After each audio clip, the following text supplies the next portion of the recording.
حضرت امام شافعی رحمۃ اللہ علیہ فرماتے ہیں کہ میں علم و فراست سیکھ کر اپنے گھر لوٹ رہا تھا کہ شام ہو گئی اور ایک بستی میں رکنے کا ارادہ کیا، مگر یہ فکر ہوئی کہ اجنبی بستی میں کس کے گھر ٹھہریں۔ ایک شخص سے ملاقات ہوئی، اس کی آنکھیں کیری تھیں، شکل سے ہی اندازہ کیا کہ یہ شخص کمینہ ہے۔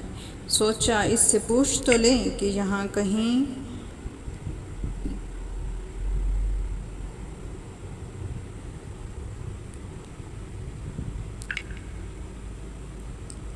ٹھہرنے کا انتظام ہو سکتا ہے۔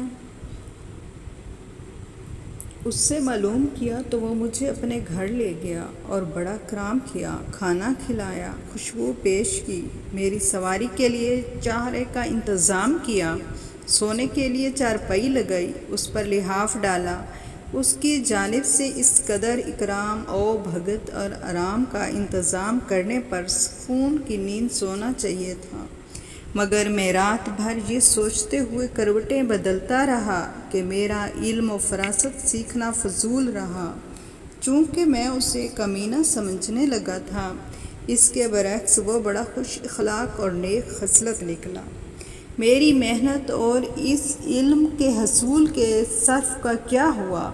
وقت ضائع ہو گیا۔ یہ علم ناقابل اعتبار ہے۔ بامشکل جب صبح ہوئی تو اپنے غلام سے کہا کہ گھوڑے پر زین کس لو اور چلے چلو۔ روانگی سے پہلے مالک کا شکریہ ادا کیا اور کہا کبھی مکہ مکرمہ آؤ تو مقام ذی طویٰ میں محمد بن ادریس کا پتہ معلوم کر لینا۔ اس نے کہا کیوں، کیا ہوا؟ کیا میں تیرے باپ کا نوکر ہوں؟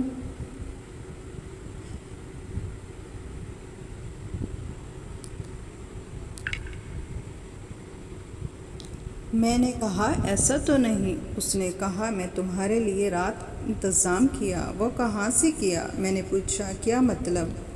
اس نے کہا تمہارے لیے 2 درہم کا چارہ خریدا، چارپائی اور لحاف کا کرایہ 2 درہم ہوتا ہے۔ میں نے غلام سے کہا اس کا سارا حساب چکا دو۔ پھر اس سے پوچھا اور کچھ باقی ہو تو بتلا دو۔ اس نے کہا میرے گھر کا کرایہ، رات تمہارے لیے کشادگی کا انتظام کیا اور میں نے تنگی میں بسر کی، اور رات بھر تمہارے گھوڑے نے لید کی، اس کی صفائی کی۔ میں نے کہا یہ حساب بھی چکا دو۔ پھر پوچھا اب کچھ باقی ہے؟ اس نے کہا خدا تمہیں ذلیل کرے، تم سے برا انسان مجھے آج تک نہیں ملا۔ میں نے خدا کا شکر ادا کیا کہ میرا علم ضائع نہ ہوا، میرا اندازہ صحیح ثابت ہوا۔ یہ کمینہ شخص